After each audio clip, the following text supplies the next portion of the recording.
大家好，欢迎收看今天的节目。端午节来临，过端午的10大禁忌要牢记，寓意家人安康，早知道早受益。每年的农历5月初5就是端午节，在传统文化中，这一天被视为阳气最盛的一天，阳气太盛便会产生阳毒，所以5月也被称作毒月。而端午的端意味着初始，我们过好端午节，也就意味着之后的日子都会过得很好，所以在端午节这天的禁忌也是特别多的。5月初5的天气已经逐渐转热，雨量也迅速增多，空气闷热潮湿，人体很容易被病菌侵袭，染毒致病。这些古人传下来的禁忌，其实都是警示后人对大自然要有敬畏心理，才能平安健康度过夏天。我们这里就有1不穿、2不去、3不做、4要做的10大禁忌，寓意家人安康。下面就跟大佬来了解一下，早知道早受益。1不穿，不穿红衣服。端午节最初是夏季驱瘟祭龙的节日，后来演变成拜祭祖先和纪念先贤的节日。在这一天，屈原投汨罗江自尽后，端午节就成了祭拜屈原的节日。不管是祭拜先祖还是祭拜屈原，人们的心情都是悲痛的，此时是不宜穿大红衣服的。2不去，不去游泳，不去阴森恐怖的地方。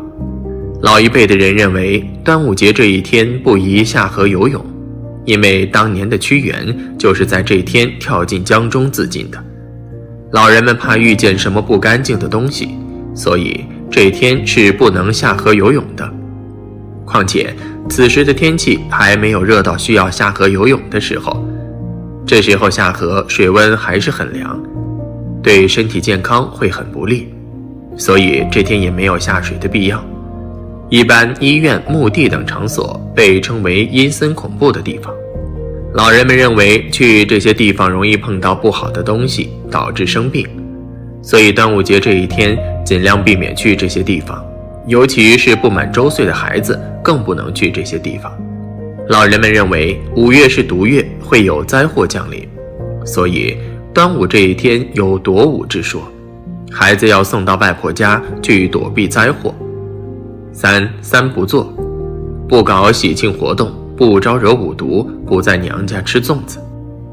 上文已经说过，端午节是一个缅怀先人、祭祀祖先的日子，庄严肃穆，人们的心情是沉痛的，所以这一天是不适合举行婚礼、店铺开张、庆生、开工等喜庆活动。这天大家见面问候也不能说端午节快乐，而要说端午节安康。五毒分别是指蝎子、蜈蚣、蜘蛛、蟾蜍、蛇。据说在农历5月初5这一天的中午，极度的高温加上潮湿，会让蚊虫、蛇蝎等倾巢而出。此时的五毒都刚出土，毒性特别大。我们要告诉孩子，千万不要去招惹这些毒虫，遇见五毒以后要赶紧离开，不要上前捉弄。这一天出嫁的闺女不要在娘家吃粽子，因为女儿嫁出去了就不是家里的人了。如果还在娘家吃粽子，会把婆家的恶气带回来，还会将娘家的福气带走，影响娘家的气势和运势，让娘家越来越穷。所以这一天尽量不要在娘家吃粽子，虽然觉得有点迷信，但是也不是什么大事儿，宁可信其有吧。4要做，挂菖蒲艾草，挂钟馗像，贴辟邪符，戴香包5色线，吃5黄。农历5月初5这天，我们这里市场上会有菖蒲艾草售卖，他们把菖蒲艾草一把把用稻草捆扎好，每把售价5块，买的人很多，因为家家户户都要挂在大门上。据说这一天的艾草味道最浓，艾油最多，挂在门上能够驱毒辟邪。钟馗是有名的驱鬼高手，相传唐明皇感染瘟疫，久治不愈。一天晚上，他梦到有人抓走了瘟疫病鬼后，病情就好了。当时他问钟馗是什么人，答说叫钟馗。唐明皇醒后，便叫画伎吴道子画成图像，张贴于厅堂，用以驱邪。这就是后人传说能驱邪的钟馗像。所以端午前后，大家也会在客厅悬挂钟馗之像，用于镇宅辟邪之用。端午节这天，大人们会在孩子身上佩戴五彩线和香囊，用以驱邪，还要在孩子身上涂抹雄黄酒。孩子的五彩线和香囊要在端午后下过一场大雨后丢入河里，那这一年就会平平安安，身体健康，不会有什么灾难。总的来说，对于老辈留下来的风俗禁忌，有其合理的一面，也有迷信的一面。端午节的一个重要的节日，与之相对应的美食当然也不少。除了我们大家都知道的粽子之外，还有吃五黄的习俗。五黄是指5种带有黄字的食物，它们分别是黄鳝、黄瓜、黄鱼、蛋黄、雄黄酒。人们认为端午节吃五黄可以抑制霉运，提升自己的精力，有家人顺利安康的寓意。端午过节有讲究，牢记1不穿，2不去，3不做，4要做，老传统不能丢。除了这些，今天大佬也跟大家分享过端午需要提前准备的5样东西，都是老传统老底子的习惯，所以希望大家不要忘了，以此图个安心也是极好的。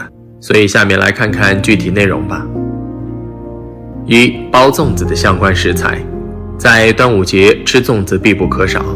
都知道日常粽子主要有南北之分，在风味形状上都略有区别，但食材却不难掌握。它们的主料都是以糯米为主，而口味上北方以吃甜粽子为主，内馅基本以采用蜜枣、豆沙、红枣为主，而南方则以吃咸粽子为主，内馅多以肉类、咸蛋黄为主。所以如果想要自己在家包粽子，则需要提前准备粽叶、糯米、肉馅这3大类食材，以免错过。2. 艾草菖蒲。在端午时节，除了吃粽子，挂艾草菖蒲也是端午的重要内容之一，且来源已久。都知道在端午时节，五毒出外活动频繁，而艾草和菖蒲都含有挥发性芳香油，能散发出奇特的芳香，可以驱除蚊蝇等毒害。所以端午时节不要忘了买一把艾草菖蒲，悬挂在门上、窗户上等，价格也不贵，2-3块钱就能买上一大把。3. 雄黄酒。相信很多朋友小时候都看过电视剧《新白娘子传奇》，里面就有端午时节白素贞误喝雄黄酒，被迫现出原形的一幕。雄黄酒的传统做法是将蒲根切细晒干，再与少许雄黄、自酿黄酒或者白酒一起浸泡而成。而古人认为雄黄可以克制蛇、蝎、蜈蚣等，所以连有着1000年道行的白蛇精喝了雄黄酒都能被打回原形。殊不知，从现代医学上讲，雄黄俗称鸡冠石，是一种矿石的碎末，乃有毒之物。甚至加热后的雄黄会发生化学反应，变成3氧化二砷，也就是俗称的砒霜。饮用后容易中毒，虽然可能喝少许不会有事，但不建议抱有侥幸心理。但端午节准备些许雄黄酒，喷在平时不易接触到的角落等，用来驱虫还是非常有效的。4. 装午时水容器。午时水说的是端午节当天午时，中午11点到13点从井里打上来的水，还有着吉阳水、龙目水、正阳水的说法，目前盛行于南方沿海一带。古人把午时水视为大吉水，认为这一天午时的阳气最为旺盛，用来洗澡能起到辟邪除障的效果，甚至用来煮饭、烧汤、泡茶、酿酒等，味道相比更加香醇。尤其还有午时水饮一嘴，叫好补药吃3年的说法，说是具有治病的神奇效果，所以有条件的可以试试，事先准备好容器。5. 准备配饰。过端午节也有长辈给晚辈准备配饰的习俗，例如香囊、五彩绳等，香囊里装有朱砂、雄黄、香药，并用丝布等物品缝制而成，不仅外形可爱，而且还有驱虫避疫等作用。而五彩绳又称五彩丝、五色丝等，在中国的传统观念里，青、红、白、黑、黄代表着五方五行，被认为是吉祥色。端午这天用五色线编成绳子系在手腕或者脖颈上，具有祈福纳吉的美好寓意。6月10日，我们进入今年的5月。早在6月之前，不少人就预言说，这会是2021年最令人忐忑的一个月份。天文训曰：午，午也，阴气从下上，与阳相忤逆也。5月在古人看来为阴阳相争而阴气胜出之时，妖邪鬼魅百毒滋生，又称毒月。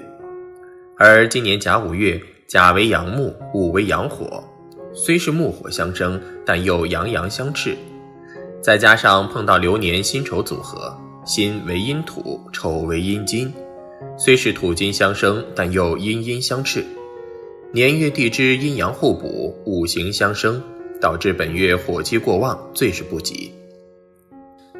端午为何要防？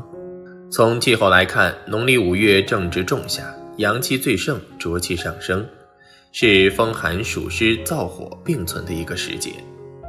民间盛传的5大毒物，蝎子、毒蛇、蜈蚣、蟾蜍、壁虎，另一说法把壁虎换成了蜘蛛，也到了出没的时期。说来也是怪，今年各种虫出没，令人防不胜防。开年有蝗灾，就在刚进入壬午月的前几天，新闻又爆出全国很多地方的白蚁呈现爆发态势。就连我们大魔都街头的路灯下、地铁出入口的灯光下等地，也出现了大量白蚁成群飞舞的景象。白蚁的繁殖能力极强，能蛀食多种大田作物、经济作物、林木、果树和种苗，带来危害巨大。所以今年农历5月，特别是端午当日，大家要记得在屋角及各阴暗处撒石灰、喷雄黄酒、燃药烟，以灭五毒驱晦气。整个夏季更要做好卫生防范工作，除湿除潮，以静其事。另外还介绍一种精神胜利法，即是在屋中贴五毒图，以红纸印画5种毒物，再用5根针刺于五毒之上，这就代表毒物被刺死，再不能横行了。端午当天，我们还会为大家特别推荐一样人人都该备的好物，来防范5月毒邪之气，使其不能近身。大家记得关注锁定。端午为何要躲？古时北方俗以5月为恶月，5月5日更是恶月中的恶日，诸事多需避忌。东汉王充《论衡》中将这种恶的理解或归之于太阳、盛阳之恶。论衡研读篇云：夫毒，太阳之热气也。中人人毒，太阳火气，常为毒势。天下万物含太阳气而生者，皆有毒势。由于当时的人们对自然认识不足，对5月诸多气候与自然变化的第一反应是恐慌，于是便采取各种躲避策略，比如不嫁娶、不建房、不砌灶、不搬家、不造船等。其中还认为农历5月最要躲的是夫妻房事。嘉靖隆庆志忆记云：已嫁之女召还过节。又滦州志：女之新嫁者，于是月俱营已归，谓之躲端午。旧俗认为这个月尽量减少夫妻房事，已婚妇女应回娘家。虽然放在现在社会没有那么夸张，但这个月平心静气、淡泊过日子的生活态度与生活方式仍要提倡。最忌情绪大起大落、骂骂咧咧，也既有怨气闷着不说、不发泄出来。从这个角度来说，夫妻分房或暂时分居可能也是有道理的。另外，从身体保健方面而言，因端午被认为是一年中草木药性最强的一天，所以平常感觉亚健康、体力差、精力不济的人群，也可在专业医生的指导下，在端午当日或是整个农历5月中安排一下三伏贴、艾灸、补阳补阳。端午时节重头戏，晒午时水。相信对端午有所了解的人，最近普遍最关心的便是1年1度的晒午时水。端午节治午时水是盛行于南方沿海一带的传统习俗。最正宗的做法是端午当天中午11点到13点之间去井里打水。因为重午日的午时阳上加阳，所以午时水有吉阳水、龙木水、正阳水之称。古人把打上来的午时水视为大吉水，这一天的午时阳气最盛，端午日午时驱邪最佳，具有辟邪、净身、除障的效果。据说午时水用来泡茶酿酒特别香醇，生饮甚至具有治病的奇效。有谚语道：午时洗目，明道若乌秋。又说午时水饮一嘴，较好补药吃3年。但现在城市生活的我们一般都见不到井，只能自己接自来水，于午时去太阳底下晒，再保存起来。具体方法如下：一、午时水制作方法。在端午当天的午时前，请将要制成午时水的矿泉水拿到外面太阳底下暴晒。注意，瓶盖要打开，一定要暴晒15到30分钟，这样才能成为午时水。二、午时水使用方法。一、端午当天收集的午时水可用于当日冲澡，或储存在喷雾罐里，日后北方感到运势不顺时，就喷在头上与身体改运。二、当天用午时水加洗米水拖地3次，可化解午黄煞。三、午时水功效。可化解居家与流年不利的煞气，帮自己增运与旺财。若有需要的人，不要错过制作机会。考究一点的，还可以用午时水做成草药水，即古籍记载的木兰汤，可治皮肤病、去邪气。岁时广记卷22采杂药引荆楚岁时记一文。5月5日竞采杂药，可治百病。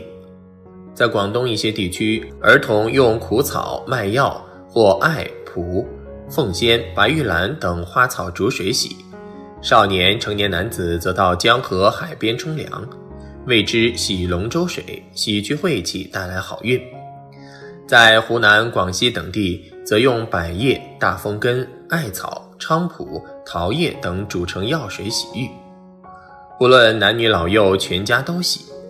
莆仙地区端午季还有特别的草药组合，究竟包括哪些草木，其实没有严格规定，但通常有蒲姜、苦刺、艾、鸡络、番石榴枝叶、枇杷枝叶、整株大豆、一些蕨类等。但这几种香草现在比较难搞全了，大家有兴趣的话可以准备一些。过去我们建议大家将午时水制成后保存起来，可洗脸、洗澡、拖地，多为日用场景。今年再给大家一个全新的吃货建议。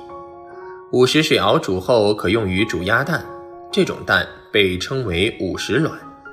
煮出来金黄色的蛋，是因为加入了上文提到的午时草，这与米在农历3月3提及的荠菜花煮鸡蛋有异曲同工之妙。俗信认为食之可辟邪强身，不过端午这天会碰到一个问题，万一下雨了，还怎么晒午时水？端午下雨，南方称之为龙舟水、端阳水。洗龙舟水能去晦气，带来吉祥。如果要治午时水，但端午当天不巧下雨，南方人接雨水亦可。但是在北方，古人认为端阳无雨是丰年，端午日雨，鬼旺人灾。此种俗信在很久以前即已存在。陈元亮《岁时广记》引提要录云：5月5日少，人报药，岁无灾；雨则鬼报药，人多病。又许月清赐运蜀人李师周废端午自注云：临川人为端午日雨，鬼旺人灾。清赵怀玉师自注亦引有端阳无雨是丰年的谚语。最后我们再回过头来看端午为什么要叫端午。按照周易系辞解释，55为数字中，55相遇的数学是天数25，地数30，天地之数50有5，变化而行鬼神，端午由此才是重要节日。端午的端是端正，人是天地之心，五行之端，所以端为始。午是正中，一纵一横为午，纵横交错才正中，交错为阴阳争，由此阴阳交错立正才是端午节的原意。2022年的端午节马上就要到来，人们也迎来了难得的3天小长假，终于可以从枯燥的学习生活和紧张的工作中暂时抽身放飞自我了。不过从传统的民俗和风水学的角度来看，端午节虽然是欢乐的日子，但有些事情也是不能做的。那么今天大佬就为你整理端午节的风水讲究，一起来看看吧。1、端午节的来历。农历5月初5俗称端午节，是华人夏季最盛大的传统节日，和春节中秋并列为华人传统的3大节日。端出也，也就是开始的意思。按地支顺序推算，5月为午，而午与午又同音，所以端午又称端午。5月5号，月与日同为午，故古也称为重午，与9月9号称重九之意相同。古人也把午时当作阳辰，所以端午也有端阳之称。明清时代，北京一带也把端午节称作为女儿节或五月节。端午节起源的说法有好几种，其中以纪念2000多年前奋投汨罗江的中国大诗人屈原的说法广为流传。屈原是楚怀王时的大臣，备受楚怀王重用，此举引起上官大夫及令尹子兰的妒忌，诽谤屈原，离间楚王与屈原之间的关系。楚王进而逐渐疏远屈原，甚至将屈原放逐。眼见楚国濒临绝境，因谗臣误国，将为秦国所灭，屈原满怀悲愤，再写下了绝笔作《怀沙后》，怀时投汨罗江自尽。屈原死后，楚国的百姓哀痛非常，涌至汨罗江边去凭吊屈原，而渔夫们也撑起了船只，在江上打捞屈原的尸体。他们还把粽子、鸡蛋等食物往江里面丢，希望喂饱鱼虾，不让他夺取屈原的尸体。还有人拿了一坛雄黄酒倒进江里，希望要晕江里的蛟龙。据说当时水面上浮起了一条晕昏的蛟龙，龙须上还粘住着一片屈大夫的衣襟。人们就把这恶龙拉上了岸，抽了筋，把龙筋缠在孩子们的手和脖子上，又用雄黄酒抹七窍，使那些毒蛇害虫都不敢来伤害这些小孩子。因为屈原投江的那天是5月初5，从此以后每年的这一天，人们便要划龙舟、吃粽子、喝雄黄酒来纪念屈原，甚至还在这天到来时特地把菖蒲和艾草插在门上。2、端午节的8大禁忌。1、端午节忌举行喜庆活动。端午节最重要的是内容，就是祭祀先人，而祭祀时难免产生悲伤，因此这天是不适合向别人说祝福的，当然也不适合举行参加开业、结婚、庆典等喜庆活动。加上端午节是每年的农历5月初5，这天是阳公祭日，绝不能被选来做办理开张、动工、嫁娶、签订合同等重要事项的日子。2、端午当天忌下河游泳。由于5月为恶月，重午是个不吉利的日子，因此有些地方在这一天忌游泳，尤其忌到曾经溺死过人的地方游泳，因为在端午节那天溺死鬼最凶，需要找替身还阳，所以又有投粽子入河，让其分享，免其做替身的习俗。3、端午忌吃娘家粽子。古代女儿出嫁常住丈夫家，难得见到自己的父母，而从唐朝开始到清末就有端午回娘家的习俗。但是在山东一带有流传着出嫁的闺女走娘家不需在端午节之前回婆家，即不能在娘家过端午节，因为民间俗话说吃了娘家的端午粽，死的全家都不剩。4、端午期间严禁房事。古人认为5月是九毒月，而端午为九毒首日，天地气场不正的时候必然会影响到人的身心，所以如在九毒日交欢房事，必须会中邪毒伤身体。因此古训严禁端午房事，并且规定从5月初1到初5，女子应当归宁，在父母家度过，夫妻分开，并把这天定为归宁日。5. 端午节防毒气功身。前面也提到的，过端午节是毒月，从农历气象上看，正是夏至左右，所以也是一年之中阳气最盛的日子。从五行上看，任何一种五行过旺或者过衰，都会形成邪气，都会对自然气候或人身健康构成威胁与伤害。因此端午节这天需要在房门上插艾、插桃枝、插菖蒲，以驱鬼，熏苍素、白芷和雄黄酒等等。6. 端午儿童的禁忌非常多。端午节不仅是崇武贺日，而且对孩子的身心健康非常大，因此关于孩子的禁忌就比较多。例如说，端午节这天不适合生孩子，周岁以内的婴儿端午节要送到外婆家去躲藏灾祸。儿童在端午节当天早上要吃2个鸭蛋，并且在儿童身上撒雄黄酒，以驱虫辟邪，保障健康。7. 儿童带的香包忌丢失。在我国北方一些地方的孩子在端午节的时候有着佩戴香包的习俗，而且对于孩子们来说，如果是佩戴了香包的话，那么在这天是不可以丢失的。民间有一个说法，如果一个小孩子的香包不见了，那么会在一整年里都会有灾难的时候。到了端午节之后，孩子们可以直接把自己所佩戴的香包顺手扔到河里或者水里，这样就可以避灾。8. 忌戴大红大紫的珠宝。红色宝石往往非常喜庆，在端午、缅怀先人这样的节气就不是很合时宜了。红碧玺、红宝石、石榴石、红纹石、南红玛瑙等红色的玉石珠宝还是尽量不要佩戴。在中国传统中，紫色是非常尊贵的颜色，也总是被看作帝王之气，能够震慑四方。这样看来，平时佩戴能量大，端午祭祀的时候也最好不戴紫色的珠宝。3. 端午节必吃的美食。1. 面扇子。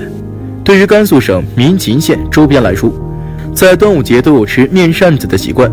这里的面扇子主要的原料就是面粉，弄好之后进行蒸制而成的，蒸出来的外观上看上去非常像扇子，层数总共有5层，并且表面还有许多的花纹，加上颜色的点缀，显得更加漂亮，口感也挺不错的。2. 大蒜蛋。对于河南和浙江等地的来说，每年到了端午节的时候都会选择吃大蒜蛋，主要的原料就是大蒜和鸡蛋，直接把这2种食材放到锅里去煮，等到熟透了之后直接吃。据说这种吃法对身体还是有蛮多好处的。3. 煎堆。对于福建晋江的朋友来说，在端午节的时候必吃的食物就是煎堆。其实这种食物最主要的原料就是米粉和面粉等，准备好食材之后就能够加入其他的配料弄成糊状，接下来放到油锅里边炸，味道也是挺不错的。4. 黄鳝。每年端午节的时候，黄鳝是非常不错的食物，这个时候的黄鳝肉质十分鲜嫩，还具有丰富的营养价值，并且滋补效果也特别棒，所以大家在端午节的时候千万不要错过黄鳝这么好的美食。5. 薄饼。对于温州这个地区来说，每年端午节的时候都会有吃薄饼的习俗。这里的薄饼主要的原材料就是精白面粉，然后再把这种面粉弄成糊状，最后放在铁锅里边，成品外观好像圆月，并且加上香菇和韭菜等馅料卷起来吃，口感超棒。6. 粽子。既然是端午节，相信每个地方都有吃粽子的习惯，而且对于中医方面来说，粽子里边的糯米可以起到益气生津的效果。另外，包裹粽子的荷叶和尾叶确实相当不错，清热解暑的好帮手，非常值得大家在端午节的时候多吃点粽子，对身体会有许多益处。过好每一个端午节，让每一个粽子都能流到中国人的心里，让每一个传统都能留在中华血脉里，这是你我的责任，也是中华儿女的责任。好了，今天的分享就到这里，愿您时时心清静，日日是吉祥，期待下次与您的分享。